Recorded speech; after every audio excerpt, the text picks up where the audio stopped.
तो प्रमाणित एक जोहर हुए थे। ये वो ओरिजिनल जगह है जो रानी माँ पद्मिनी ने जोहर किया था। एक चीज आप समझिए, जब सैनिक सरदार युद्ध के लिए निकलते थे तो उसके पहले से ही चिता सजा दी जाती थी, युद्ध से आए ना आए, पूरा सज धज के, चेहरे पे कोई सिकन नहीं होती थी। रानी माँ हमेशा अकेले जोहर करते थे। ये गुफा सुरंग निकलती थी नेक्स्ट आगे जहां अपन चलेंगे। ये सीढ़ियां भी अभी 200-250 साल पहले लगी है। यह एक स्लैब हुआ करता था जी। तो सारों को आगे भेज दिया जाता था। 8-10 सीढ़ियां, दरवाजा, फिर दोनों तरफ सीढ़ियां, इसे बाद में बंद किया गया है। ऊपर से एकदम गोल है। जब यहाँ से धुआं दिखता था भाई जोहर हो गया, फिर सारे एक साथ होता है, एक साथ है, लेकिन 15-20 मिनट का फर्क होता था। वो सामने है सती दरवाजा, ये सती दरवाजा और ये जोहर दरवाजा। ये जोहर दरवाजा। जोहर लार्ज स्केल पे, सती पति के साथ अकेले। अब वो कोने में जो स्ट्रक्चर दिख रहा है बड़ा, ये सती मंदिर था उस वक्त। और ये पास वाला छोटा जो स्ट्रक्चर है, यहाँ राज परिवार का अंतिम संस्कार होता था उस वक्त, क्योंकि यहाँ पवित्र तालाब है तो अंतिम संस्कार यहीं पे होता था। ये जोहर दरवाजा। ये जो ऊपर गार्डन है, यहाँ एक विशाल गड्ढा था।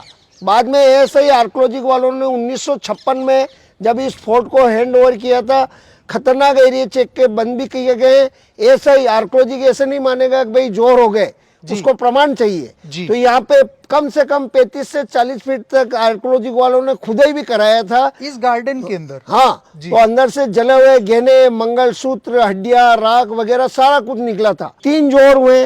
पहला पद्मिनी, रावल रतन सिंह जी की धर्म पत्नी। सेकंड राजमाता कर्णावती, राणा सांगा की धर्म पत्नी, उदय सिंह जी की मदर, महाराणा प्रताप की दादी माँ। और तीसरा क्या था, फूल कंवर ने। फूल कंवर फत्ता जी की धर्म पत्नी। जयमाल फत्ता कलाजी राठौड़ गर्दन कटने के बाद भी घंटों तक लड़े थे। उसे बोला जाता है जन जोहर, क्योंकि राज परिवार यहाँ रहा नहीं, जनता ने युद्ध लड़ाई से उसे जन जोहर भी बोला जाता है। अपने इतना सा जलता कितना दर्द होता है।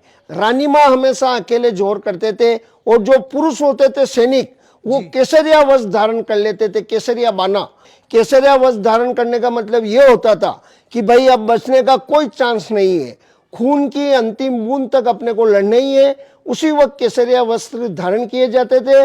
एक लास्ट सत्य थे हमारे राजस्थान में, आज से 30 साल पहले जयपुर के पास देवराला में रूप कंवर ने किया था, काफी मीडिया में था।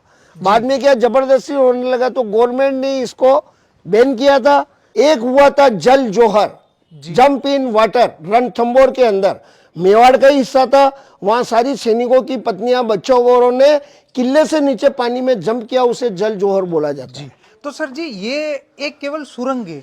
सुरंग है, लेकिन उस वक्त यहाँ ओपन एरिया था जी। इस जगह। ये सीढ़ियां अभी लगी 200-250 साल पहले। यहाँ पर एक स्लोप हाँ, सुरंग हुआ करती थी, ये आगे निकलती थी जहाँ चलेंगे अपन, जोहर कुंड की तरफ हाँ निकलती थी। तो रानी माँ ने अकेले इस जगह जोहर कर लिया था, इसके अंदर हाँ अकेले। ये ओपन एरिया था, अग्नि स्नान यही किया था पद्मिनी ने। अच्छा, तो प्रमाणित एक जोहर हुए थे।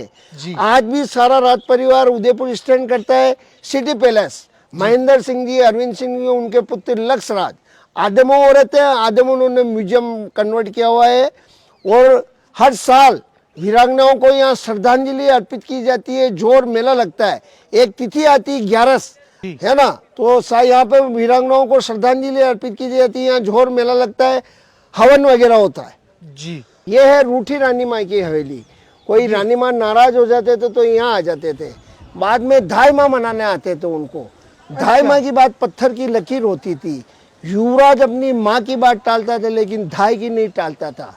सारे बच्चों को संस्कार धाई ही देती थी। तो जैसे पन्ना धाई उदय सिंह जी के टाइम पे उन्हें एज ए राजमाता का दर्जा दिया जाता था जी। तो बाद में धाई मनाने आते थे उनको। तो सर, ये भी एक पर्टिकुलर जगह हुआ करती थी। हाँ, ये हाँ रूठी रानी माँ की हवेली। अच्छा, जैसे रामायण में कोप भवन, जी।